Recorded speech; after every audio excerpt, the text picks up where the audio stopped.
Kahit kailan, sa anumang panahon, mali ang aresto now, paliwanag later. Tulad ng sinapit ni Direk Jade Castro at ng 3 niyang kasamahan sa bayan ng Katanawan, Quezon.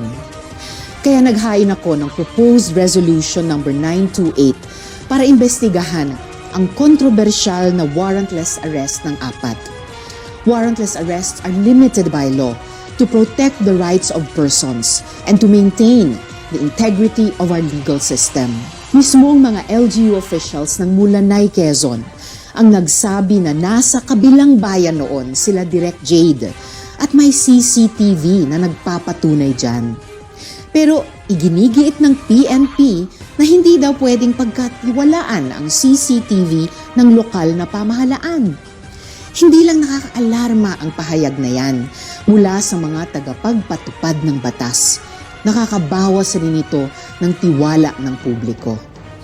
Tututukan ng Senado ang isyung ito upang maisulong ang katotohanan at masigurong na ipatutupad ng tama ang batas para sa lahat.